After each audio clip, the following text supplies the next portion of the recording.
D'accord, ok. Eh bien, bonsoir et bienvenue sur ce Facebook Live de l'école de l'enfance libre à Mulhouse.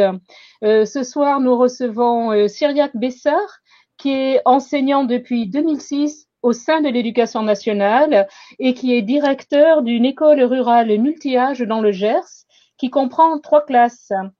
Et il est lui-même enseignant de la plus grande classe, donc de la classe CE2, CM1, CM2.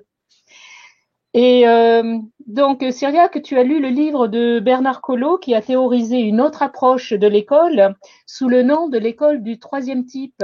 Et Ouais. nous avons ici notre expert Jean-Guillaume qui va nous parler de l'école du troisième type avant de passer la parole à Cyriaque.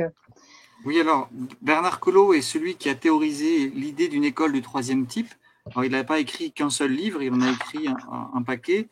Alors là, j'en ai un, c'est Les chroniques d'une école du troisième type aux éditions de l'Instant présent. Voilà, Bernard Collot, que nous allons recevoir normalement la semaine prochaine. Oui. Il a aussi écrit La pédagogie de la mouche, mais c'est l'auteur de plein d'ouvrages et d'un blog aussi très intéressant. Et il a écrit, j'ai à peu près tout ça de livres qu'il a écrit sur cette histoire d'école du troisième type. Alors pour résumer, une école du troisième type, c'est une école dans laquelle les enfants sont presque complètement autonomes, des enfants Voilà. qui ne subissent plus de cours, j'ai envie de dire, ou en tout cas qui n'ont plus de cours magistraux, ils peuvent en avoir, mais ce n'est pas la norme, qui sont autonomes dans leurs apprentissages, pour lesquels il n'y a pas de notes, il n'y a pas ou plus de sanctions ni de punitions. Et c'est un autre rapport à l'apprentissage puisque ça va être des apprentissages autonomes et informels. Oui. Alors si tu fais ça, on m'entend plus. Je crois Ah, qu'il faut que je me d'accord, remette. ok. Désolée, c'était pas l'idée. Comment je peux revenir là-dessus, là? Attends, parce que j'arrive pas à revenir là. Ah, tout le monde t'entend par contre. Oui, oui, je sais, je sais. Attends, je sais, en fait, c'est pas l'idée. Attends, voilà. Est-ce que c'est mieux comme ça? Voilà, vous entendez tous Très là? bien. Voilà. D'accord, alors j'arrête avec ce truc-là et on te laisse parler. Voilà. Et donc une école du troisième type, c'est un peu la continuité de ce qu'avait fait Célestin Freinet au début du XXe siècle. Et Bernard Collot est celui qui a le plus théorisé cette approche, qui l'a formalisée, qui a témoigné. Il y a des émissions de télé, on le voit à l'œuvre, et il y a toute une génération qui a suivi, dont Cyriaque, tu fais partie. C'est-à-dire que tu connais les travaux et tu as rencontré Bernard Ouais. Collot, et il inspire énormément de personnes par rapport à cette idée de laisser les enfants avec plus d'autonomie au sein, en plus, là, c'est au sein de l'éducation nationale. Voilà. Voilà, alors disons, première question, c'est comment on en arrive là quand on est un jeune instit?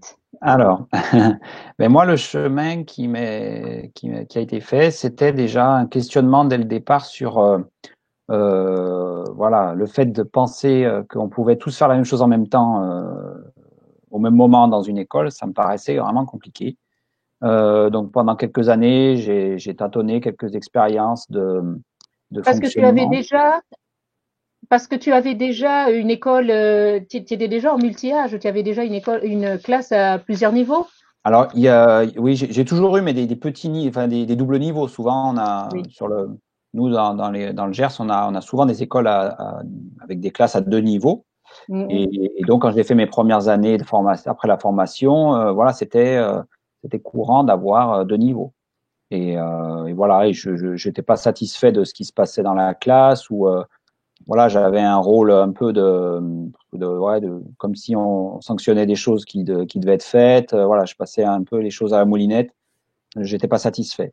Et puis voilà, en cherchant un petit peu, une connaissance m'a proposé une lecture et voilà, je suis arrivé à lire le livre que vous avez montré donc sur l'école du troisième type. Et là, j'ai ressenti une cohérence globale sur toutes mes questions, de voir, ben, c'était ça en fait l'idée, elle était là quoi. La clé pour moi, c'était cette cohérence qui était proposée à travers l'école du troisième type. Et là, Et du coup, tu Comment as ça se fait commencé. alors? Tu te dis, ça y est, à la rentrée prochaine, j'y vais? Ou ouais, ouais. Du coup, parce qu'en plus, on avait cette première année où j'ai pu commencer comme ça, on était deux en fait dans l'école où j'ai travaillé pendant un an sur un temps plein avec une classe où avec ma collègue, on avait une classe, donc moi j'avais les CE1, CE2, et ma collègue qui aussi en même temps a partagé cette lecture-là pendant l'été, CM1, CM2. Et donc voilà, on a pu mettre ça en place ensemble, donc ça a été quelque chose de très formateur parce que voilà, on pouvait échanger au quotidien, c'était très riche d'échanges voilà, sur nos pratiques, on était vraiment dans le bain, on a rencontré tout le réseau avec Bernard Collot, Philippe Rullen sur l'école du troisième type à ce moment-là aussi. On s'est vu, on a été sur les réseaux pour discuter de tout ça, de nos pratiques, de nos questionnements, de nos doutes. Voilà, donc ça a été une année très riche, bien chargée émotionnellement aussi, parce que du coup, c'est vrai qu'on a fait un peu table rase de nos traditions et nos idées ancrées sur comment on met en place nos classes. Donc du coup, voilà, on s'est un peu grillé des fois sur quelques parties qu'on aurait dû mettre un petit peu en application. Et c'est comme ça qu'on est arrivé aussi à extraire un peu l'idée de voilà, un vadémécum, comment débuter et comment éviter justement d'aller trop vite. Et ce qui nous a amené à mettre en place des transitions ou en tout cas essayer de proposer des cheminements qui nous permettent d'installer des choses de façon plus durable et plus apaisée sur du long terme. Quand tu dis on, c'est avec ta collègue et aussi avec Philippe Rullen. Alors peut-être que Anne, tu peux mettre le lien si tu l'as avec Philippe Rullen, parce qu'il a été aussi professeur des écoles, directeur d'école, et il a mené des projets d'école du troisième type. Puis aujourd'hui, maintenant, il fait plutôt de l'ingénieur système pour les écoles. Il a un projet notamment, il accompagne un projet dans la banlieue parisienne, mais il a surtout un site qui met en lien les parents, les enfants et les enseignants, qui s'appelle arbuste.net. D'accord. Voilà. Et il a aussi un site qui s'appelle rullen.com. Voilà. Rullen.fr. Voilà. C'était ton partenaire, c'est ça, c'est avec lui que disons qu'il a été inspirant, comme a pu l'être Bernard, et qu'il a suivi un petit peu nos évolutions. On a pu échanger ensemble. Il a été à l'initiative justement du réseau Arbuste et puis de la continuité qu'avait fait Bernard sur l'école du troisième type. Donc c'est vrai que voilà, il a été un personnage important et il l'est encore aujourd'hui pour échanger ensemble sur nos pratiques et pour lancer en fait ce travail-là qui n'aurait jamais pu se faire si on était tout seul isolé, quoi. Ça, c'est vraiment un travail qui m'a permis de le faire avec un réseau. D'accord, oui. Et pour information, donc la semaine prochaine, nous recevrons Bernard Collot et aussi le fils de Philippe Rullen aussi. D'accord. Il sera là à ta place la semaine prochaine. D'accord. Donc voilà. Voilà. Oui. Donc après, c'est cette année avec la première année qu'on a eue, l'expérience, on a été vite dans les changements et on a vu sur lesquels il fallait peut-être prendre plus de temps. Et malheureusement, l'expérience s'est arrêtée là avec ma collègue parce que du jeu des mouvements, il n'a pas été possible de travailler ensemble sur la deuxième année, quoi. Pour les non-initiés, ce que tu appelles le jeu des mouvements, c'est qu'à la fin de chaque année, au milieu d'année, les enseignants doivent se déplacer d'une école à l'autre en fonction de leur point, des gens qui partent à la retraite. Voilà, c'est ça. Hein. Quand on n'est pas titulaire du poste, on est à titre provisoire sur un poste sur une année. Et arrive le mouvement, et c'est à ce moment-là qu'on fait le choix de rester dans une école ou de prendre les places qui sont disponibles. Et c'est un peu une difficulté que j'ai pu rencontrer et qu'on rencontre souvent, c'est que à la suite de ce mouvement, parfois on arrive à avoir des équipes qui sont pas cohérentes au niveau des attentes de ce qu'on ferait dans une école, et c'est là où la difficulté de mettre en place un vrai projet éducatif cohérent sur une école, c'est là tout l'enjeu. C'est plutôt un jeu de loterie qu'un jeu de construction et d'échange avec les personnes, quoi. Ah oui, donc c'est la continuité de l'équipe pédagogique. Donc peut-être qu'on pourra y revenir après dans les difficultés que tu rencontres, mais est-ce que tu pourrais nous expliquer où tu en es par rapport à cette idée d'école troisième type? Parce que quand on voit les vidéos de Bernard Collot, ou qu'on discute avec Philippe Rullen, on a l'impression d'être très proche des écoles démocratiques dont on a parlé il y a 2 jours. On a l'impression que les enfants rentrent dans une autonomie complète et puis que l'enseignant, le prof arrive et puis ça se passe, quoi.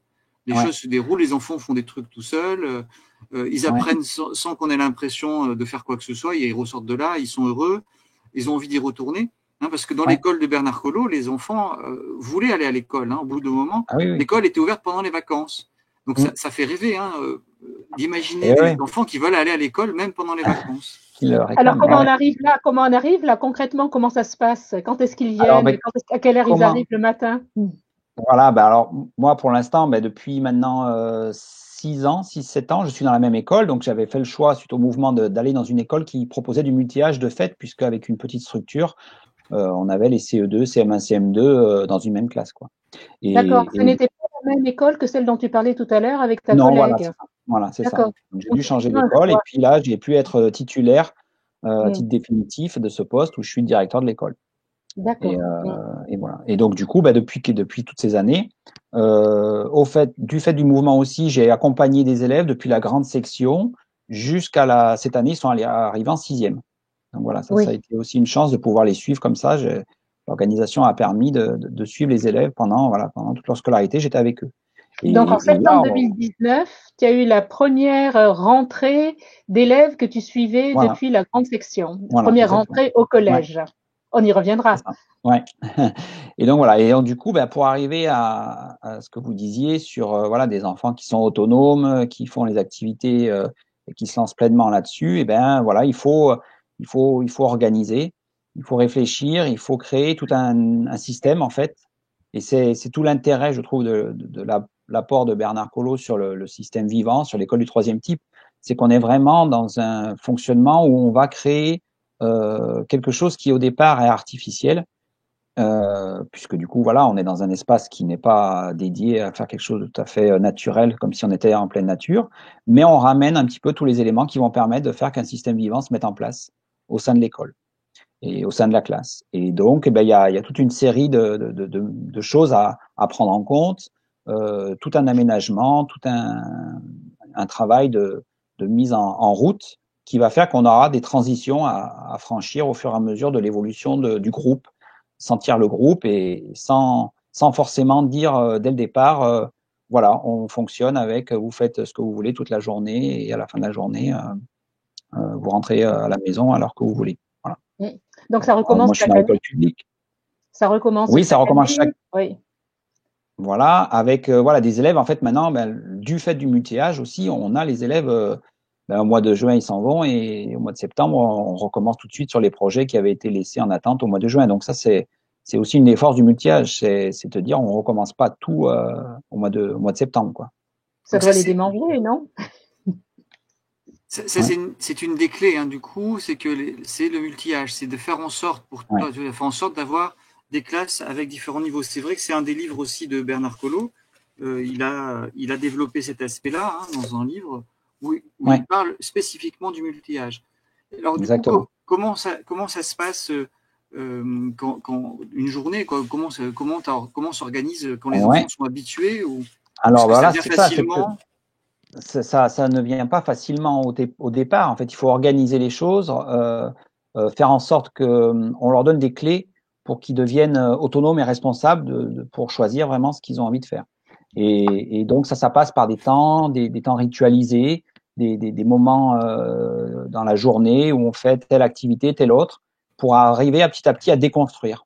En fait, moi l'idée c'est de partir sur un cadre structuré. Déconstruire en construisant en fait, tu déconstruis en mettant ces rituels comme tu dis, parce que c'est une recherche une offre de sécurité, j'imagine. Bien sûr, bien sûr. Mettre ces rituels et c'est ce qui leur permet de sortir de ce dont ils viennent en fait. Exactement, puisque au fur et à mesure, ils vont se sentir capables de faire des choses sur lesquelles peut-être que voilà, ils se sentaient pas à l'aise au départ. Voir aussi que le cadre qui est proposé laisse la place à l'initiative, laisse la place à la confiance de pouvoir oser aller au-delà de quelque chose de rassurant au départ. Donc voilà, ils vont un petit peu plus loin. Donc ça, c'est vraiment une mise en route. Voilà, donc ça c'est vrai que depuis quelques années, c'est la première année en fait cette année que j'ai eu des élèves qui ne connaissaient pas le fonctionnement de classe, qui sont arrivés vraiment avec de l'extérieur. Voilà, et avec un groupe là que je n'avais jamais eu, puisque du coup depuis que j'étais arrivé dans cette école, j'avais très souvent les mêmes élèves quoi.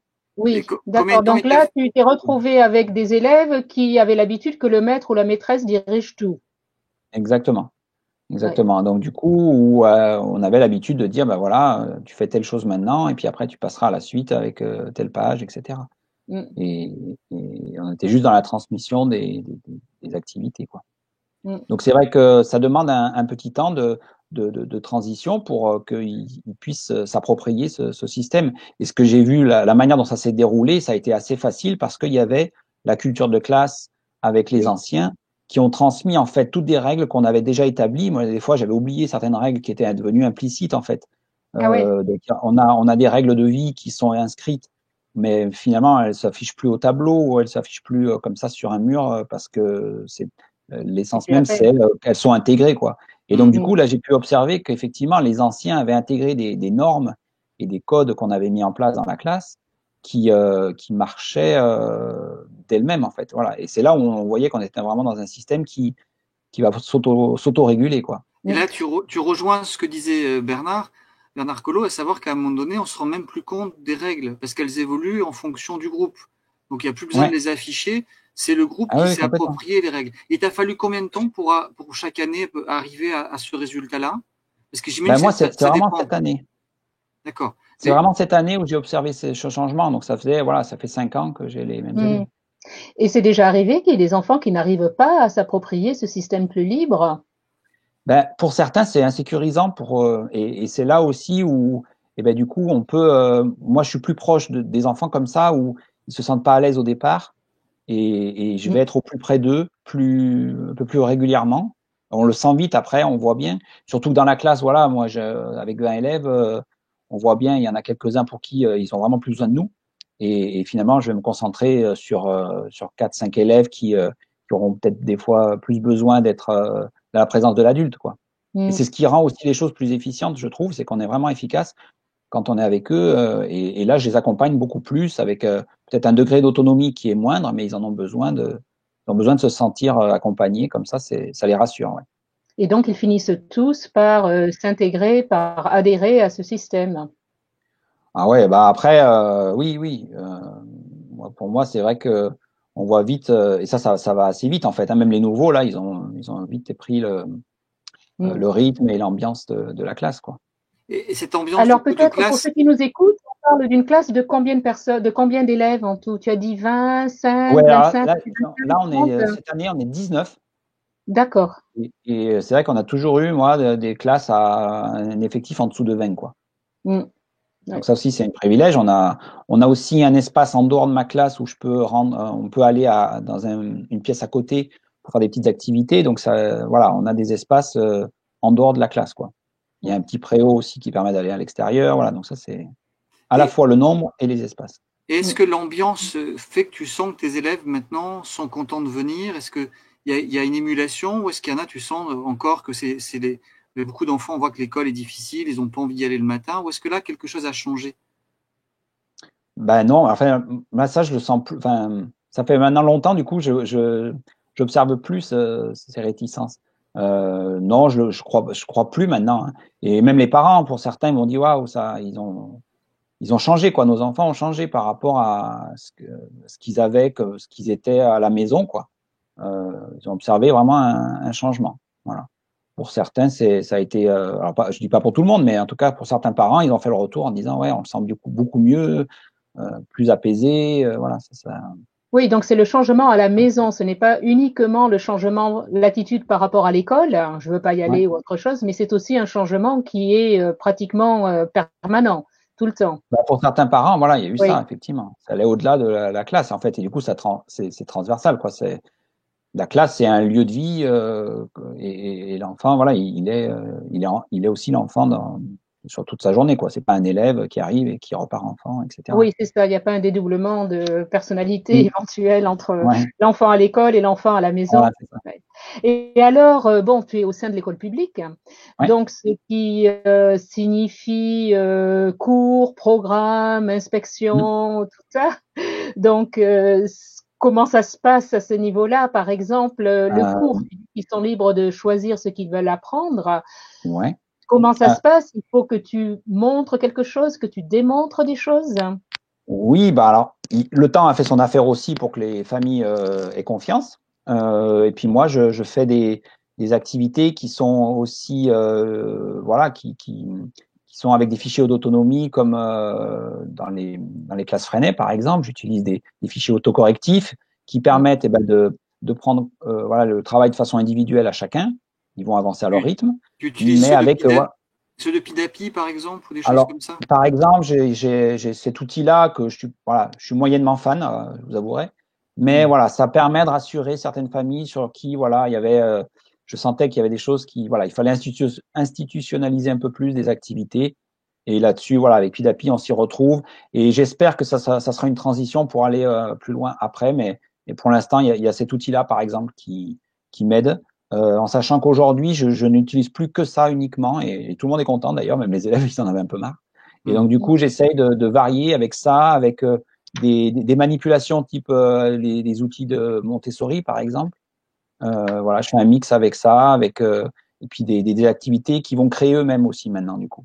J'essaye aussi qu'ils fassent des activités qui correspondent voilà, à des attentes institutionnelles. Hein. C'est très basique. Sur, par exemple, des activités de fraction, c'est eux-mêmes qui vont proposer leur exercice type sur les fractions, par exemple.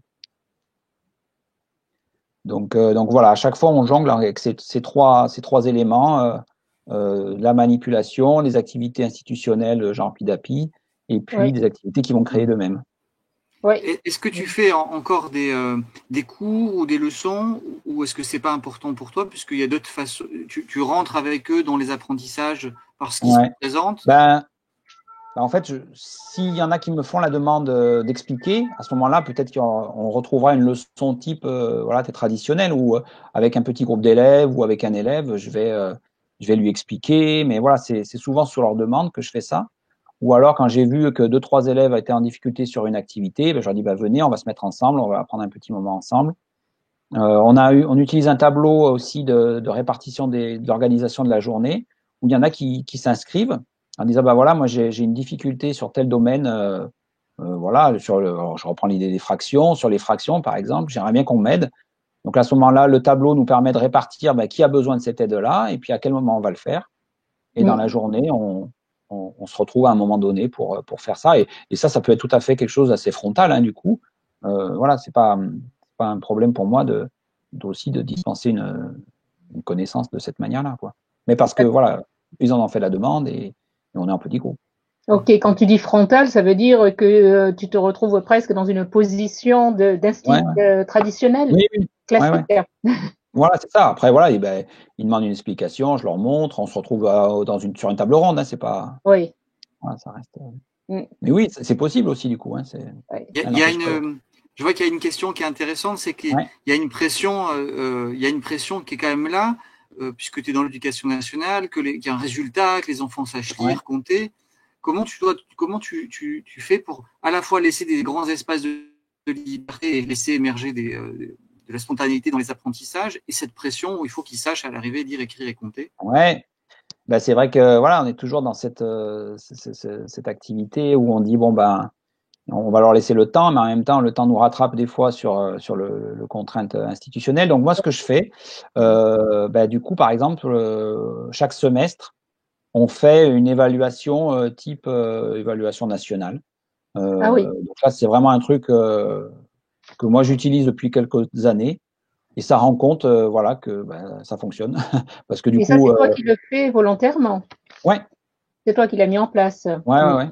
Alors, c'est pas Mm. joyeux, hein, mais voilà, au moins, je sais que de ce côté-là, ça permet de réajuster certaines activités qui sont plus compliquées pour des élèves. Je revois avec eux des points plus précis là-dessus. Mm. Et puis voilà, ça permet aussi d'avoir voilà, un retour institutionnel sur effectivement, ils en sont là, ils savent faire, ils savent, etc. Donc voilà, D'accord. j'utilise ça. Et Oui. Quand après, tu moi, sur parles de l'emploi, retour institutionnel, ça veut dire que tu les transmets, ces évaluations? non, non, non, Non. non. Mais Ouais. on en parle en famille, quoi. Enfin, avec les familles, Oui. si elles veulent l'aborder ou voilà. Mm. Non, non. Et puis voilà, c'est tout. Hein. Et après, moi, j'ai le retour en sixième où là, on a des bulletins trimestriels des sixièmes qui nous sont renvoyés. Donc après, voilà, ça, je vois bien que ça fonctionne, quoi. Mm. Les retours qui sont faits, voilà, c'est pas exceptionnel. C'est pas mieux qu'ailleurs, ce que je veux dire, par contre, attention. Mais au moins, voilà, les enfants, ils s'y retrouvent et même si pour eux, des fois, c'est plus difficile d'arriver au collège, après, ça fait un changement, quoi, mais ils s'adaptent aussi. Justement, on a une question. Là, il y a Oriane qui nous demande, est-ce qu'il y a quand même un peu de stress que les élèves acquièrent les compétences? Ou alors, est-ce que c'est pour eux, c'est la détente totale? Je sais pas, moi je mets pas l'activité, les compétences, c'est pas vraiment l'enjeu du quotidien dans la classe, quoi. On voit, enfin, moi j'essaie de pas le ressentir comme ça, de pas le faire sentir comme ça. Mais peut-être qu'effectivement, des fois, moi aussi, je peux avoir des inquiétudes en disant, oh là là, est-ce que ça c'est OK pour tout le monde à ce moment-là? Donc, il peut y avoir ces petits moments de doute ou de questionnement. Mais finalement, après, voilà, on a besoin de se rassurer. Donc, si j'ai besoin de me rassurer, je vais lui poser la question directement à un élève. Voilà, est-ce que tu es au courant de je sais bien faire comme ça ou comme ci sur telle activité, par exemple? Voilà, mais après, les activités, ça, enfin, il n'y a aucun esprit de compétition, de comparaison dans les enfants, quoi. Ils avancent dans leurs activités, ils savent même pas. Moi, je sais que quand il y a un remplaçant qui vient dans la classe, puisque du coup, quand je suis déchargé de la direction, c'est un collègue qui vient me faire remplacer. Des fois, il sait même pas qui en CE2, qui en CM1. Voilà, voilà, ils sont là et puis du coup, ça roule tout seul. Maintenant, ça, c'est vrai que c'est quelque chose de confortable aussi. C'est que peu importe qui est maintenant à ma place, je lui dis, voilà, tu suis les élèves, tu vas voir. S'ils ont besoin, ils vont te demander, tu peux les aider et puis c'est tout. D'accord. Oui. Ça marche. Ça désacralise le rôle du professeur, pardon. Ça désacralise le rôle du professeur. Pour certains, ils sont déstabilisés, dire mais non, il faut que je sois là pour les aider. Enfin voilà. Et pour certains collègues, c'était un peu compliqué des fois. Finalement, il n'y avait pas trop besoin d'eux. Ben oui, c'est ça, finalement, oui.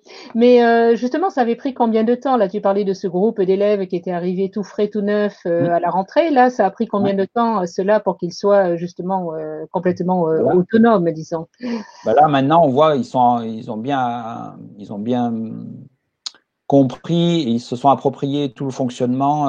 À partir du mois de novembre, je pense que déjà, il y avait des choses qui étaient bien intégrées sur les rituels, sur les attentes, sur quelques semaines, quoi. Ouais. Et dans la question, oui, tu veux faire la question tout de suite? J'en ai une pour après. D'accord. Vas-y, je te laisse. Oui, c'est donc une question. Est-ce que les enfants, on parlait de l'évaluation que tu leur fais faire semestriellement, est-ce que les enfants ont le choix de ne pas faire l'évaluation? Non, pour le coup, non. En fait, moi, ce que je fais aussi, c'est que je me trouve dans une institution qui, des fois, me laisse pas le choix. Et du coup, je leur explique, en fait, aux enfants, ça, voilà, cette façon, voilà, pour moi, ça a été assez clair aussi. C'est qu'on a des contraintes, on doit rendre des comptes sur certaines activités et que, voilà, il y a des choses sur lesquelles moi, j'ai pas le choix. Et du coup, ben, voilà, alors, j'ai trouvé ça comme manière d'aborder les choses en disant, voilà, j'ai aussi des attentes qui sont, sur lequel j'aimerais bien m'en passer, mais là, on n'a pas le choix. Donc, tu as le choix, mais les conséquences seraient plus pénibles qu'autre chose. Ce serait plutôt ça. Ben, c'est ça. Après, voilà. Si tu réponds pas à ces attentes des inspections, ils vont plus te laisser faire ce que tu as envie. Il y a peut-être un peu de ça aussi, effectivement. Et puis, voilà, c'était aussi l'état de quel état sécure je me trouve dans le moment pour mettre en route ça, quoi, parce qu'il faut qu'on se sente bien avec ça aussi, quoi. Et j'ai une question par rapport à l'organisation des espaces, parce que c'est un sujet que Bernard Collot aborde beaucoup. J'imagine quand on vient dans ta classe, ça doit être un peu le bouzou, pour pas dire un gros mot, mais il y en a dans tous les coins, j'imagine, des enfants avec des espaces différents. Comment est organisée ta classe? Il y a quoi comme espace? Alors en fait, finalement, pas tant d'espaces différents que ça. Moi, j'ai vraiment un espace matérialisé qui est avec un coin, avec un canapé, une bibliothèque, où là, les enfants, ils se posent vraiment comme à la maison, ils sont sur un canapé avec les livres, la bibliothèque. Il y a un espace où on fait plus tout ce qui est science, où il y a du matériel, il y a un espace pour l'observation, etc. Donc ça, c'est plutôt côté science. Il y a un côté art plastique aussi, où il y a un mur avec une palette de couleurs disponible, un peu à la façon de Arnaud Stern, sur le jeu de panne, par exemple. Voilà, ça a été aménagé. Donc on a vraiment ces espaces-là qui sont bien marqués. Après, on a toute une série de tables en U, qui nous permet en fait soit d'être en collectif, en réunion, donc ça fait plusieurs années où finalement j'ai fait plus d'îlots, parce que au bout d'un moment, en fait, après, dès qu'ils veulent travailler ensemble, ils bougent entre eux, ils vont sur une table qui est derrière au fond de la classe, ou ils vont dans la pièce d'à côté, ils se retrouvent sur des tables îlots, pour faire des activités en collectif de 3-4 élèves et ils se déplacent comme ça. Et après, on a les ordinateurs portables qui sont rangés dans un box pour les recharges. Et à ce moment-là, même là, il n'y a pas un espace ordinateur, quoi. Ils le prennent comme un livre, ils vont s'asseoir à leur place ou ils changent de bureau. Voilà, ça c'est. Voilà. Et on se retrouve à il n'y a combien pas de tant mètres carrés d'espaces à peu différents près? que ça. Ça fait une classe de quelle superficie à peu près là? Parce que ça On fait elle est assez grande, hein. hein? Je crois, il y en a plus de 60 mètres carrés. Oui, Et il y a d'accord. quand même au moins 5 ou 6 espaces différents. Hein. Ouais, c'est ça. Ouais. Et après, c'est vrai qu'on a tout l'espace du préau dessous, enfin, deux, trois marches qu'il faut descendre pour aller sous le préau. Donc ça aussi, ils font des fois, ils y viennent. Ah Et oui, puis en après, plus. il y a la salle qui est à côté. Donc il y a une porte juste, c'est la haie, en fait, l'espace pour l'accueil périscolaire. Et là, ils peuvent y avoir accès aussi. Et il y a au moins trois tables différentes où ils s'installent et ils se mettent ensemble pour faire leur projet, quoi. Oui, tu viens de prononcer le mot périscolaire. Comment ça se passe alors après? Parce que ça veut dire qu'ils sortent de ta classe où ils sont, voilà, ils ont décidé de ce qu'ils faisaient, ils étaient très libres. Ouais. Comment ça se passe après au niveau du périscolaire?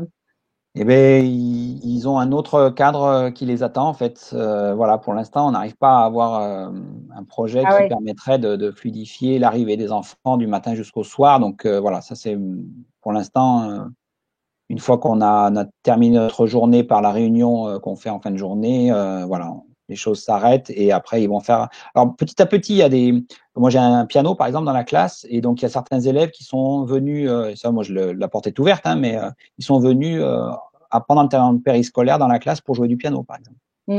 Voilà. oui, C'est une petite chose d'accord. qui pourrait se Mais il faire. n'y Il y a a pas quand une même. continuité, une sorte de continuité d'état d'esprit entre toi, tes collègues et puis les animateurs du périscolaire. Ouh. Ah, non, Du coup, non, c'est ce qui ça manque amène aujourd'hui. ça amène du coup une question qui est comment ça se passe par rapport aux parents, par rapport à tes collègues, par rapport à tes inspecteurs, ta Voilà. hiérarchie.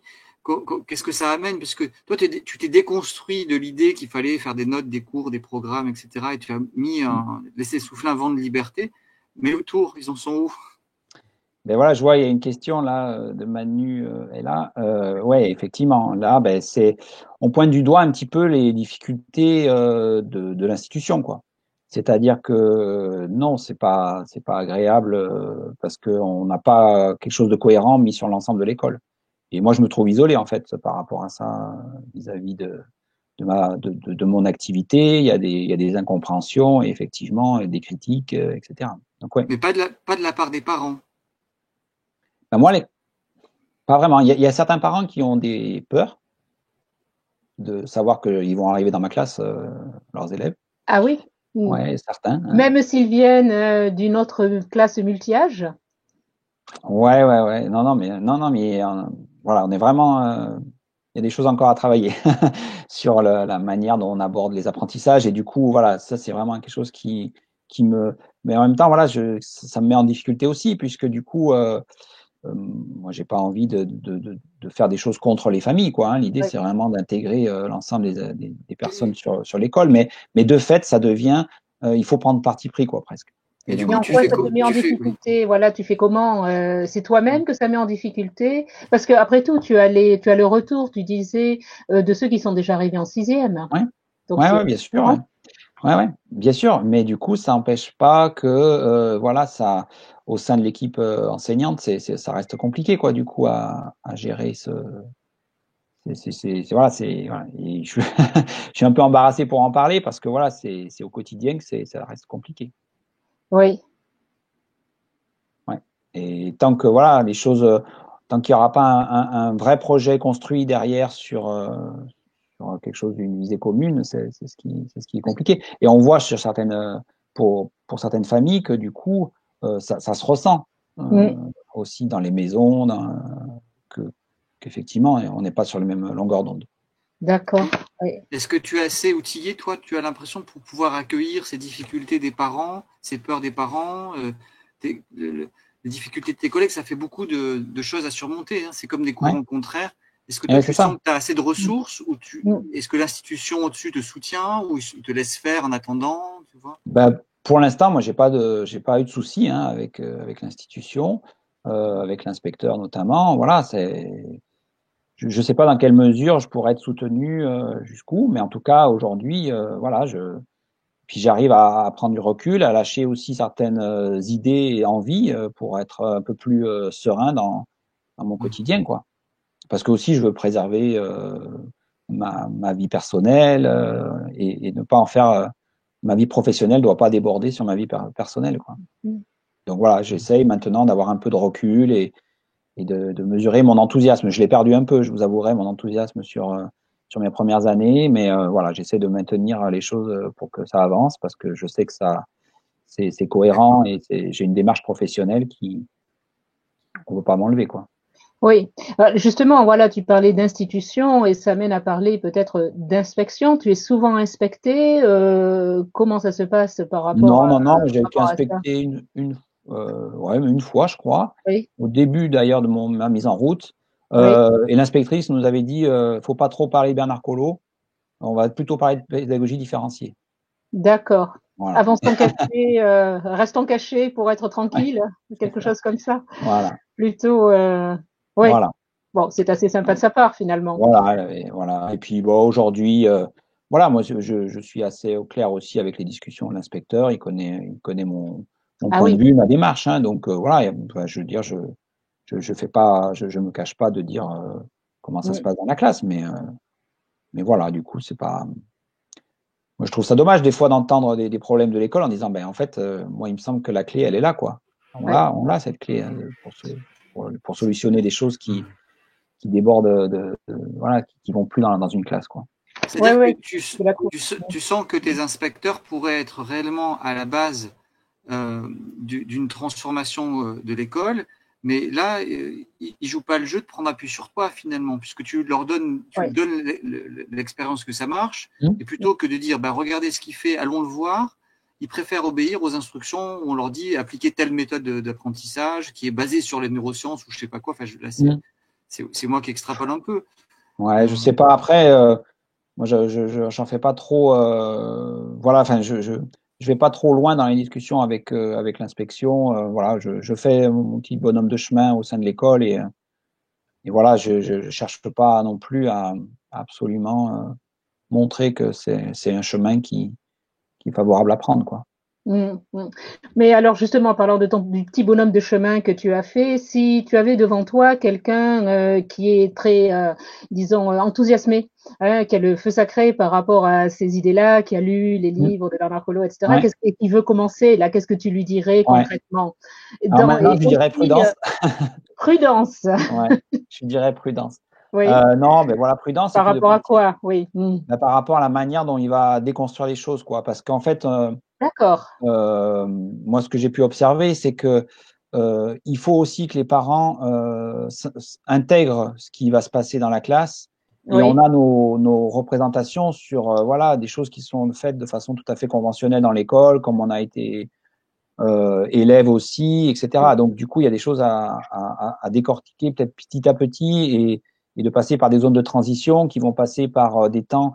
Moi, il y a par exemple certains temps qui je trouve essentiels, qui sont des temps de réunion, qui sont vraiment des piliers qui vont faire que on va pouvoir mettre en place un système de fonctionnement, des temps d'activité qui sont obligatoires, par exemple, oui, qui va permettre aussi d'assurer certaines peurs aussi de dire ouais, on peut pas tout lâcher comme ça, c'est pas possible. Les enfants ils sont pas à l'aise non plus parce que du coup ils arrivent dans un truc, on leur dit ben allez-y tout est ouvert, en fait ça convient pas. mm, Pour certains ils vont peut-être s'en emparer un peu, mais sinon moi je trouve que c'est trop mettre en danger les enfants. Et trop donc l'idée brutal. ça va être plutôt de les responsabiliser et petit à petit en fait comment on va les responsabiliser, c'est de leur montrer que voilà lorsqu'ils vont faire des choses, eh ben, ça va avoir un impact. Et donc, on peut pas se permettre de faire n'importe quoi parce que ça va impacter aussi pour la vie du groupe. Et donc, voilà. Donc, sur une mise en route pour un collègue, moi, je lui conseillerais vraiment d'aller sur des choses sur lesquelles il se sent à l'aise au départ, petit à petit, avec quelques incontournables tels que voilà des activités d'écriture, des activités de mathématiques, des activités de lecture au quotidien, des temps de réunion qui vont un petit peu mettre en place la structure du système et voir que tout ça, il va piloter un système vivant. Moi, j'aime bien l'image de la permaculture parce que je m'y retrouve bien dans cette idée de dire voilà, tu vas aménager un environnement Et dans cet environnement, tu vas petit à petit intégrer des choses pour que les relations se fassent et qu'on a de la communication qui va se mettre en place. Mais c'est vraiment Est-ce que tu peux, à observer aussi, quoi. Est-ce que tu peux préciser, parce que dans l'école du troisième type, on sent l'importance des échanges entre les enfants. Ça fait penser aux écoles démocratiques où on sent qu'il y a les enfants décident de beaucoup de choses entre eux. C'est pas que des activités chacun dans leur coin. Il y a visiblement un moment où une cohésion de groupe se crée, on discute, on échange, on collabore. Comment tu as mis ça en place? Comment tu le vis? C'est vrai que c'est souvent des allers-retours en fait entre j'ai quelque chose à vous présenter, donc ça c'est le temps de réunion où en fait on va faire ces allers-retours, on va traiter les informations qui vont arriver soit d'une présentation d'un élève parce qu'il aura fait des choses chez lui, qu'il a envie de les présenter, à ce moment-là on accueille ça en classe et puis après cette information-là elle va être un petit peu décortiquée, ça veut dire voilà comment tu as fait, de quoi il s'agit, etc. Est-ce que tu as envie de creuser un peu plus pour nous montrer avec d'autres ces recherches-là? Donc là, on part sur une recherche sur 2-3 personnes, par exemple. D'accord, un petit projet. Voilà, par exemple. Hein. Et puis ensuite, au retour de ça, en fin de journée ou à la fin d'une réunion, quand les documents sont terminés, la présentation se fait. Et puis à ce moment-là, voilà, on revient sur du collectif pour voir et échanger à nouveau sur les éléments qui auront été rajoutés, qui auront été apportés. Ou alors, si c'est sur un envie d'un moment d'un enfant, en disant, voilà, tiens, moi, je vais faire ça. C'est lui avec un autre copain simplement qui prennent la décision de le faire. On laisse possible ce travail-là en les accompagnant en fonction de là où ils en sont pour aider au mieux. On leur apporte des outils nécessaires s'il y a besoin. Et puis, au fur et à mesure, ils vont construire leur connaissance. Et cette connaissance-là, elle va être traitée, transformée et présentée. D'accord. Est-ce que tu peux donner avec des exemples concrets de ces petits projets, de ces envies que tu as eues là récemment? Enfin, avant le confinement. Avant le confinement, voilà, sur des choses, par exemple, il y a une élève là, je me souviens parce qu'on est parti, elle n'avait pas eu le temps de finir. Elle a fait une recherche sur un animal, sur le fennec. Voilà, donc ça, je crois qu'elle avait vu à la bibliothèque un documentaire là-dessus, un bouquin qui l'intéressait, et on est amené elle nous a présenté en fait cet animal. Alors j'ai découvert plein de choses sur le fennec. Voilà. Donc ça, c'est parti voilà de son moment quand elle était dans la bibliothèque en disant voilà, j'aimerais bien faire ça. Alors tout ça, c'est pas arrivé comme ça en fait aussi, c'est parce qu'il y a des temps et elle sait que dans le fonctionnement de la classe, on fait des recherches aussi. Voilà, c'est pas comme ça venu tout seul en fait. Hein, c'est que il y a des temps qui ont été instaurés au début, il y a quelques années de ça, sur des temps de recherche et maintenant on sait que voilà, sur un moment dans la journée, on fait des recherches et des activités de projet. Il y a par exemple aussi un élève qui a voulu mettre en place un jeu de société et en fait ça fait effet boule de neige. Il y en a un qui commence à créer, c'était à la manière d'un Monopoly. Voilà, donc il y en a un qui commence à faire un Monopoly, il le présente aux autres, puis du coup, c'est sur le thème alors je sais plus, Mario, je crois, les jeux de société, voilà. Et puis après, ils ont fait Montfortpoly, en fait, après, donc ça, c'est le nom de notre village. Et ils ont créé, en fait, tout un Monopoly autour de l'école, avec pareil, plein de, voilà, des choses assez rigolotes, en plus, sur le jeu sur les cartes chance, voilà. Il y a des épinards à la cantine, voilà, il faut que tu ailles en prison. Je sais plus quelle solution ils avaient trouvé, mais voilà, c'était assez rigolo. Et donc voilà, du coup, ça fait un peu effet boule de neige aussi sur des projets où là, voilà, il y a le texte qui va être mis en forme, il y a toute une création autour du plateau de jeu, etc. Donc ça, c'est des choses qui deviennent source aussi de connaissances. Oui, de connaissances, de compétences, tout ça. Oui. Tout ce que tu dis là, ça pourrait être des pistes pour les parents qui aujourd'hui sont confinés. On en parlait en préparant juste avant le démarrage. Les enfants que tu accompagnes aujourd'hui, eux, ils sont pas prêts à être confinés. C'est pas très agréable selon là où ils vivent, mais quelque part l'autonomie ils l'avaient déjà acquise. Qu'est-ce que tu pourrais donner comme conseil aux parents? Alors c'est vrai que moi, ce qui aujourd'hui avec le confinement qu'on est en train de vivre, ce que je remarque et ce que j'observe, c'est que effectivement il y a ces temps d'activité créative. Créatrices qui sont encore là et d'autant plus qu'ils ont du temps. Et en fait, nous, on a quand même le site arbuste.net qui permet d'être en lien. Et en fait, on voit vraiment que l'intérêt ici, c'est la communication, quoi. Et donc, du coup, ces créations qu'ils ont fait chez eux, ils nous les ont fait connaître par rapport via ce site où on a justement échangé sur. Alors, la dernière fois, c'est une élève qui a fait de la peinture avec des aliments, par exemple. Donc, elle avait vu ça chez elle, elle l'a testé, elle nous en a parlé, d'autres l'ont essayé aussi. Donc voilà, ça c'est quelque chose. Il y a un élève qui a été dans une mare à côté de chez lui qui a récupéré des têtards. Donc du coup, il nous l'a écrit, oui, il nous l'a c'est la échangé. saison. Et donc du coup, il est en train de voir et prendre des photos sur l'évolution des têtards. Voilà, donc c'est encore plus riche en ce moment que ce qu'il y avait dans la classe, quoi, du coup, parce que ça foisonne d'échanges. Et c'est là la clé, en fait, c'est qu'on a toutes ces informations-là qu'on a envie de faire passer aux autres. Et on va expliquer, on va raconter ce qu'on est en train de vivre. Et là, les enfants sont en train de le faire, quoi. Il y a quelqu'un qui prépare aussi toute une activité avec des photos. Enfin voilà, je sais qu'il y a, voilà, ça déborde là en ce moment. Et ça, c'est en ce moment, depuis ces 3 semaines là. Voilà, c'est ça. Et donc là, je sais qu'il y a des activités. Alors comme ça en tête, je sais plus, mais en allant sur le site, je vois, voilà, au quotidien, il y a des élèves qui écrivent, qui inventent leur propre texte et ils écrivent sur plusieurs jours en disant, bah, tiens, demain, je vous raconte la suite. Il y a ça aussi. Puis il y a plein d'activités. Il y a un petit, je sais qu'il a fait aussi toute une série de petits villages qu'il est en train de créer. Donc voilà, enfin voilà, il y a ça c'est encore plus riche que ce qu'on pouvait faire en classe, quoi. Oui, et là, tu nous parlais du site arbuste.net qui permet, bon, ça vous met, vous, à l'intérieur de la classe en réseau, puis avec d'autres classes aussi, je pense, avec d'autres écoles. Ouais, c'est tout un réseau d'écoles. Tu parlais de l'importance du réseau aussi au début.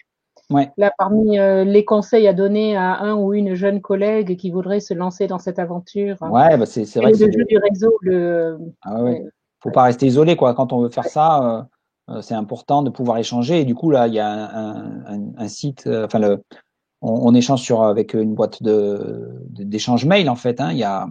On écrit sur la liste pratique, là, par mail.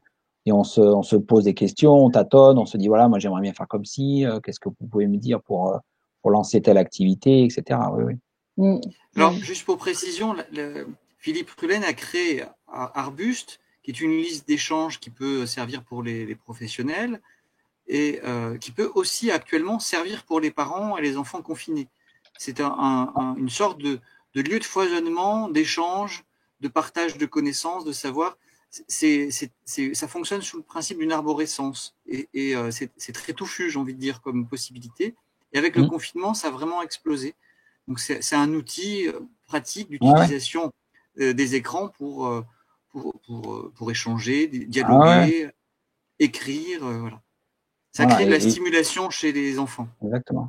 Et c'est là où on voit finalement que les langages et le principe qu'avait sorti Bernard sur l'école du troisième type, c'est ça, quoi. C'est on est au cœur de la communication. Et tant qu'on est sur cette communication, on aura toutes les voies ouvertes pour les apprentissages. En parlant de communication, il y a 2 questions qui pourraient faire le lien. C'est les conflits dans la classe et les écrans. Comment ça se passe pour toi?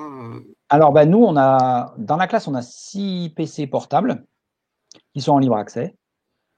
Là, du coup, il y a une autorégulation qui se fait en disant, voilà, en réunion, on a géré des problèmes d'utilisation des outils en disant, il y en a qui l'avaient trop pris, il y en a qui l'ont pris le lendemain, mais du coup, après, moi, j'avais pas eu le temps de finir de taper mon texte parce que l'idée aussi, c'est de taper les textes sur les écrans pour après le diffuser, par exemple. Il y en a qui vont aussi sur Arbuste pour faire des activités parce qu'Arbuste aussi, ça propose des activités sur Internet. Donc voilà, là, du coup, ça se régule entre eux. C'est-à-dire qu'en réunion, on en discute.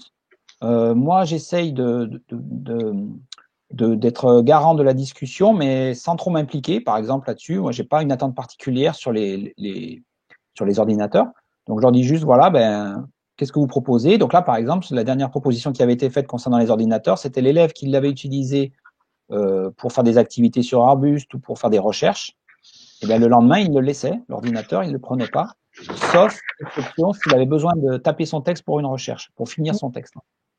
Voilà. Et donc ça, c'est vraiment dans le groupe qui régule ça. C'est le groupe qui régule ça. Voilà.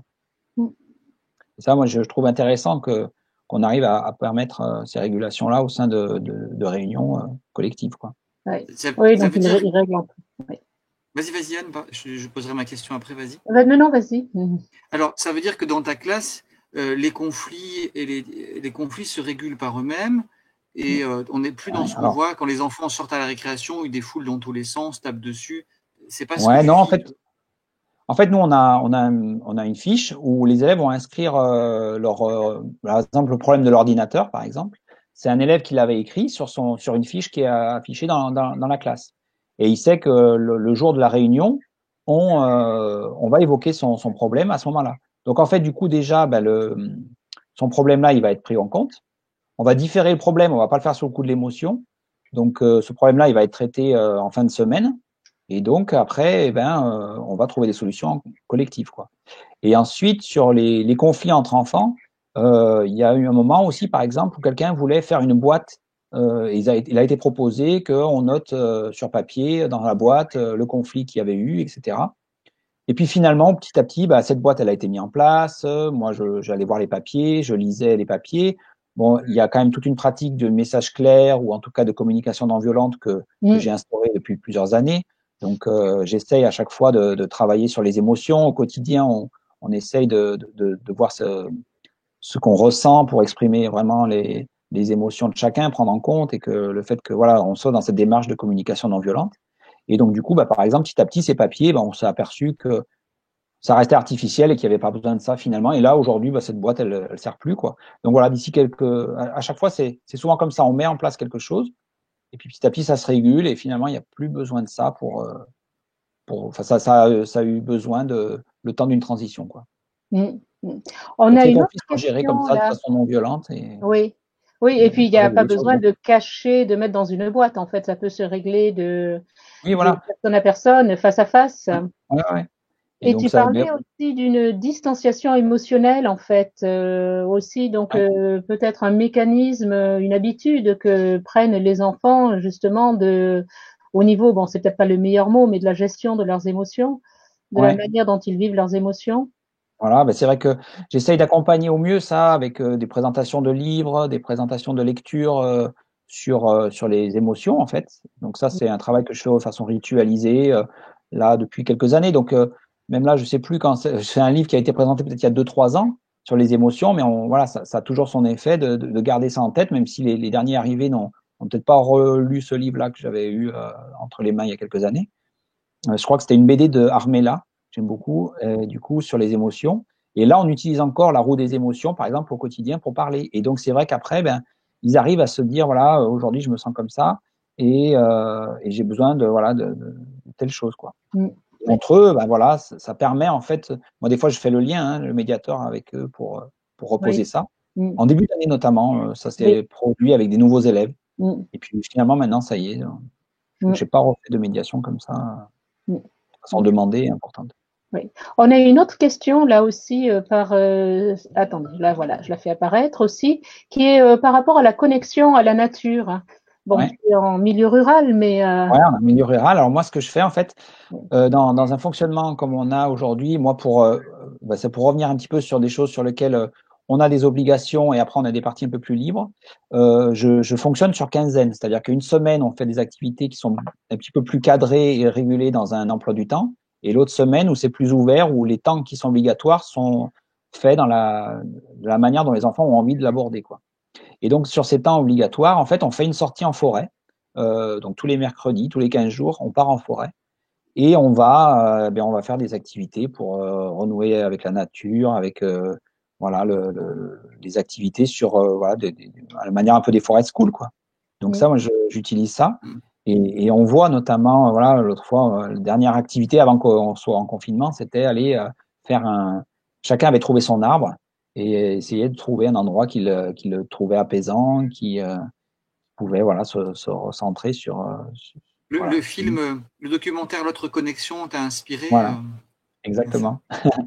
Exactement, ça a été une source d'inspiration et du coup j'avais envie de développer ça et voilà, donc là on a une forêt qui est juste à côté, elle est super intéressante donc on y va à pied, il nous faut 10 minutes et du coup les parents, à chaque fois il y a un emploi du temps avec les parents qui nous accompagnent et là aussi ils découvrent aussi des enfants dans la forêt et c'est intéressant le lien qu'il fait aussi avec les familles qui nous accompagnent. oui, voilà, parce que tu parlais d'environnement et tout ça, donc on a parlé quand même de ta relation un peu avec les parents au niveau des peurs qu'ils pourraient exprimer, mais sinon dans leur participation dans la vie de l'école, comment ça se passe? Alors, il y a quelques années, moi, il venait plus facilement dans la classe où on avait fait des présentations, on faisait des réunions un peu comme on fait en classe, mais c'était le soir Oui, avec les parents. d'accord. Donc ça, je l'ai moins mis en place en fait ces dernières années. Peut-être j'avais moins envie de m'exposer, je sais pas, ça c'est quelque chose de personnel où j'avais plus de mal à intégrer les familles. Voilà, j'avais besoin de relâcher un peu peut-être et de pas être trop en avant là-dessus. Mais en tout cas, voilà, aujourd'hui, les parents notamment, ben, ils viennent quand ils peuvent nous accompagner sur une sortie. Ça a été l'occasion comme ça d'échanger avec les familles sur les activités de la classe. Du coup, après, voilà. Mais pour l'instant, voilà, il y a pas eu de choses qui ont été mises en place autres que la sortie en forêt pour cette année, quoi. Alors que les autres années, on avait fait des temps de réunion, de présentation. Les enfants avaient fait des recherches scientifiques et ils les avaient présentées. Voilà, ça avait été un moment comme Ouais. ça d'échange. Avec les parents, oui. Ouais, Moi, j'aurais encore une question, c'est, voilà, tu nous as décrit ton parcours, ce que tu as fait, comment ça fonctionne dans ton école, mais tu es dans une école rurale, ouais, avec une connexion à la nature qui est peut-être aussi plus facile, puisque exactement. bon, la forêt est pas loin. Mais Ouais. comment tu verrais ça en ville ou dans une banlieue? Comment, Et ouais, à ton c'est avis, toute la, ou c'est toute dans la ton difficulté. réseau? Ouais. Alors, il y a des expériences d'enseignants qui ont mis en place ça dans des grosses écoles, des grosses structures. Mais voilà, je sais pas de quelle manière ça peut se mettre en place parce que voilà, on a les enfants moins longtemps du coup. On n'a pas sur un multi-âge. Il faudrait qu'il y ait tout un groupe d'enseignants qui puissent se mobiliser à travers plusieurs classes pour pas être seul face à plusieurs collègues qui feraient autrement, quoi. Ça, je trouve que c'est vraiment important. Et après, L'approche du groupe. Mm. au sein de sa classe, eh bien, proposer des petites choses, mais peut-être pas aller trop loin dans ce qui est possible de faire au sein d'une grosse structure. Après, il y a eu des exemples d'écoles qui ont été complètement organisées en multi-âge, en classe unique, où il y avait quatre, enfin, que du CP au CM2. Il y a eu l'exemple du côté de Montpellier, je sais. Ça avait pu fonctionner. Avec Florian Loupiac, tu veux penser à Non, c'était lui? même avant. Ouais, ouais, c'était avec Sylvain Connac et À l'équipe Sylvain qui était Connac, sur oui. l'école de Ballard. Voilà. D'accord. Alors ça, c'était il y a Mais quelques années de ça, mais il y a eu ces expériences-là, au moins de travailler sur un cycle, quoi. Je trouve que ça pourrait être intéressant, mais voilà, il faut encore trouver des personnes pour le Mais mener à est-ce bien, ce que projet. les bénéfices que tu retires dans ta pratique sont agréables? J'imagine que tu vas pas Ah oui. travailler avec la boule au ventre, épuisé, tu es heureux d'y aller, les enfants Non, sont non, non. heureux. Est-ce que ces Et en plus, bénéfices-là, ça serait pas ce qu'on pourrait donner et transmettre aux enseignants qui se sentent isolés, à les pousser à se regrouper, à demander à avoir, à casser les structures âge par âge, ouais. à cesser d'obéir à l'ordre qui dit il faut prendre 15 élèves en CP, et au contraire, peut-être tout décloisonner. Est-ce que c'est pas ça qui vaudrait le coup, le plaisir que toi tu as à y aller? Ah bah ouais, c'est sûr, parce que du coup, moi j'ai vu du moment où j'ai changé ma pratique, j'étais simplement moi en classe et aujourd'hui, comme je suis avec les élèves, je ne fais pas, j'ai pas un rôle et je suis pas un acteur devant des enfants, quoi. Et donc du coup, et c'est vrai que dans le quotidien, aujourd'hui c'est beaucoup plus confortable. Je sais même pas comment je pourrais faire et je gère pas au jour le jour. C'est-à-dire qu'à chaque fois les choses sont organisées, c'est planifié à l'avance, ça reste de façon très fluide du jour au lendemain. Ça n'existe plus. Donc je pense que c'est à terme beaucoup plus paisible et on peut travailler de façon plus en profondeur des détails sur lesquels on n'aurait pas le temps si on devait gérer une activité au jour le jour, quoi. Mm. Donc ça, c'est vrai que c'est une mise en place qui a été longue, d'avoir des outils nécessaires, d'avoir des choses à construire, voilà. Mais je crois j'ai lu il y a pas très longtemps, c'est une Alvarez qui propose une année pour tout changer. Donc voilà, à travers ces propos, j'ai trouvé que voilà, ça donnait un peu d'espoir pour dire oui, c'est possible, on peut aussi se lancer, quoi. Oui, tu dis ça a été long. Alors, c'est long de l'ordre d'une année, 2 années, plus? Bah, maintenant, je sais plus. Du coup, c'est le cumul de ces 7 années-là que j'ai dans l'école qui font que les petites choses se sont mises en place. Mais c'est vrai que sur déjà une année, on arrive déjà à construire beaucoup de choses. Si on est même plusieurs à pouvoir construire, voilà, ça peut être exponentiel parce que du coup, après, tout ce qu'on a fait là, eh ben, on l'utilise chaque année, quoi. Mm. Il n'y a pas une Quel, chose qui est obsolète. quel regard tu portes du coup sur les méthodes qui sont proposées par l'éducation nationale, tu vois, validées par tel ou tel grand ponte des neurosciences ou des choses comme ça. Comment tu vois ça? Ça te paraît pas un peu surréaliste de là où tu es, de devoir faire telle ou telle méthode quand tu vois tes enfants, enfin, les enfants Ouais. que tu accompagnes qui apprennent complètement autrement? Ouais, moi, enfin, là, du coup, des fois, j'ai du mal à concevoir comment ils abordent l'apprentissage et de quelle manière ils perçoivent ce qui est mis, enfin, comment les enfants, en fait, comment ils perçoivent les enfants aussi simplement, quoi. Hmm. Et ça, c'est un peu complexe de dire. Enfin, moi, je sais pas, j'ai un peu du mal à préciser là-dessus, mais je suis pas en accord avec certaines choses là-dessus, ça c'est clair. Et puis je trouve que c'est tellement artificiel en fait à chaque fois que enfin voilà, c'est complètement artificiel d'énoncer des choses comme ça et du coup c'est pas du tout cohérent avec ce que je vis et du coup voilà, ça me déconnecte un peu avec ça parce que du coup Hmm. je vois pas le sens de ce qui est proposé en fait. C'est trop loin de ton expérience. Ouais, enfin voilà, je crois que c'est une autre planète quoi, vraiment. On a une question là sur la continuité pédagogique. Ouais, c'est-à-dire la continuité pédagogique là Et, sur le. je comptais sur vous, là, qui êtes des experts en J'imagine que éducation, pour expliquer.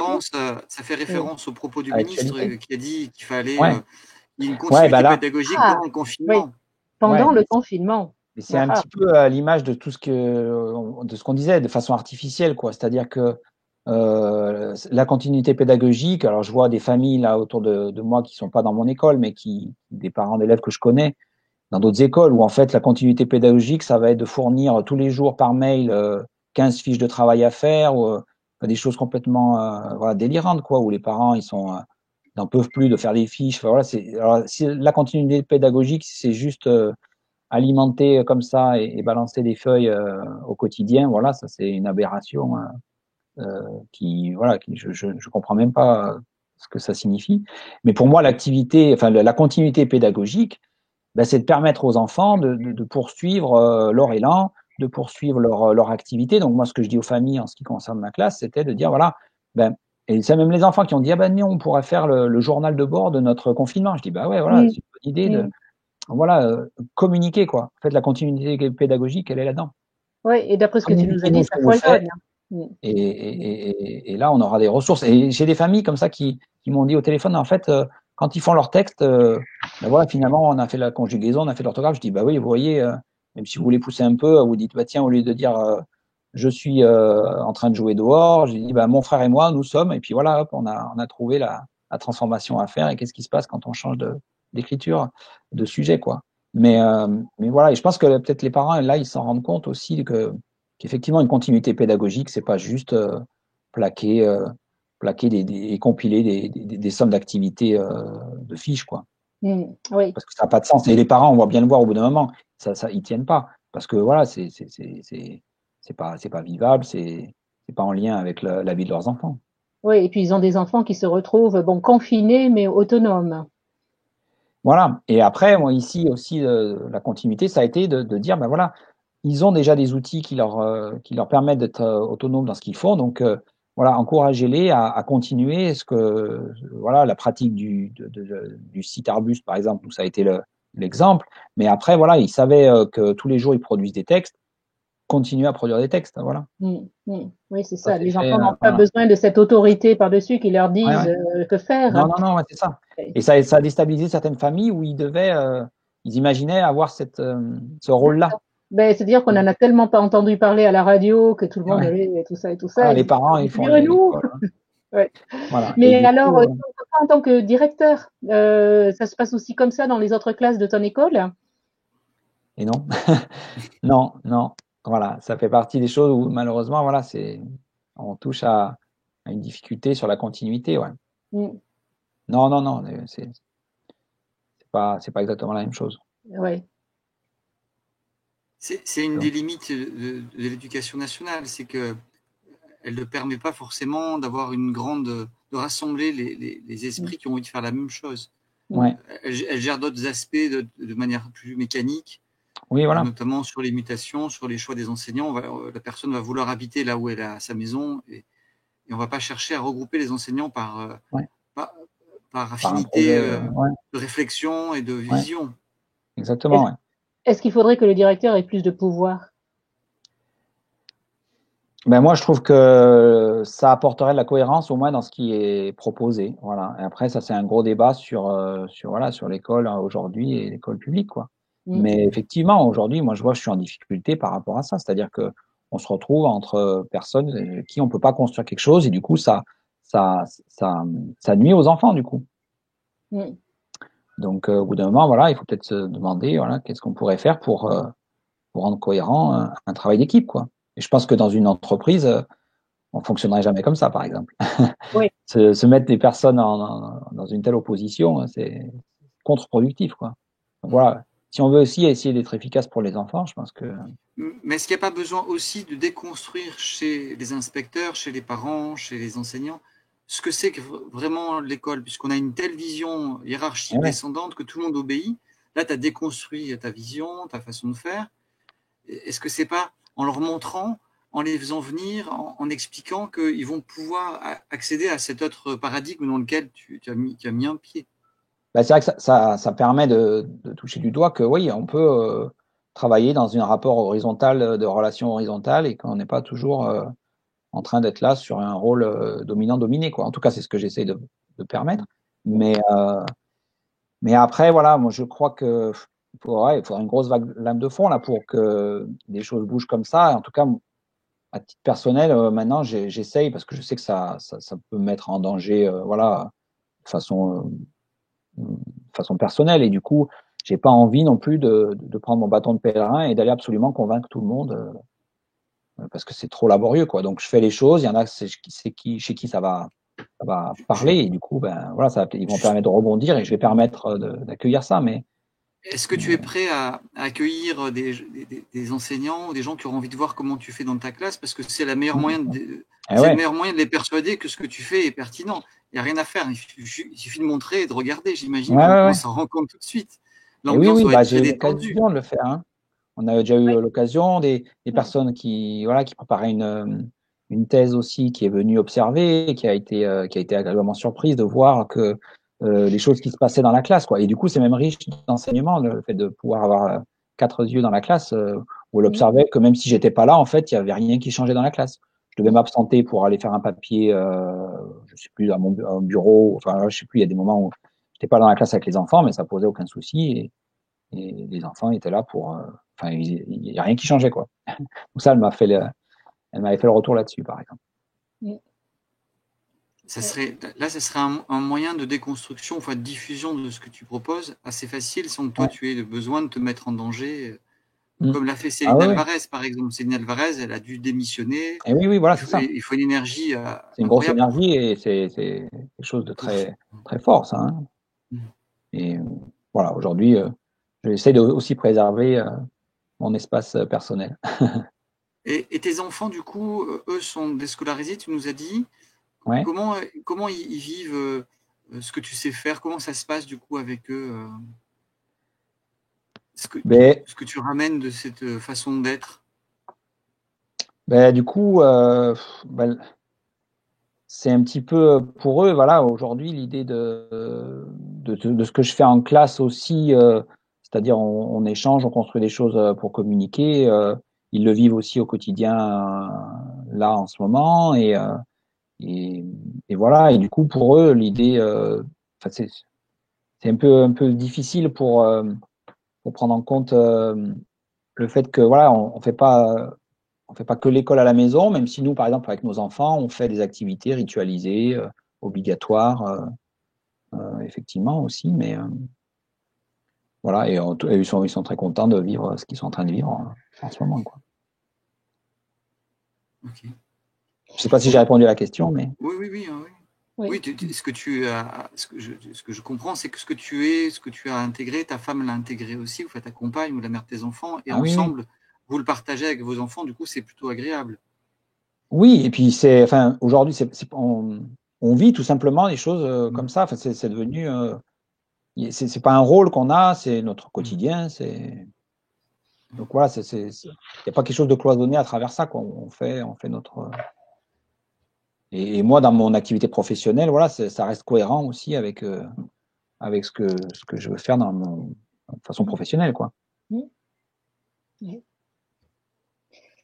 Eh bien, merci beaucoup pour tout ce partage d'expérience, Ouais, avec plaisir. tout ce que tu nous as transmis, disons, et que tu as transmis, j'espère, à toutes les personnes qui nous regardent. Ouais. Alors, bon, j'ai pas voulu le dire au départ, mais tu étais un peu en compétition avec Thierry Pardo ce soir, qui fait Ah, aussi un d'accord. Ah live oui. sur Facebook. Bon, il commençait un peu après nous, hein, donc D'accord. on était quand même les premiers à commencer, mais on D'accord. va un peu discuter avec toi après, mais tu pourras peut-être le rejoindre Ah oui, juste oui. après. Voilà. Et puis je voulais dire aussi que ben, nous on continue, en tout cas ici, disons l'école de l'enfance libre Mulhouse, on continue. Donc demain nous avons Philippe Vaille sur les apprentissages autonomes, Camille Pasquier après-demain et Clara Bellard le jour d'après ensuite. Donc cela nous mène au 3 avril et petit à petit et puis au fur et à mesure, nous mettons nos événements sur Facebook, sur le Ouais. Facebook de l'école de l'enfance libre et on continue jusqu'à la fin de la semaine prochaine. Donc on a déjà un programme Ouais, très très très beau programme. rempli. Voilà, oui, oui, donc tu peux venir nous écouter. Ah, bien sûr. Et je voudrais dire merci aussi à toute l'équipe, Jean-Guillaume, bien sûr, bon, qui viennent de partir, je crois, Manuel, Ophélie, Emmanuel et Oriane qui sont derrière. Voilà. Bah, merci beaucoup. Merci Allez, beaucoup. au revoir. Voilà. Est-ce Au que revoir. tu peux rester un peu avec nous là? Oui, Voilà. Au revoir. au revoir.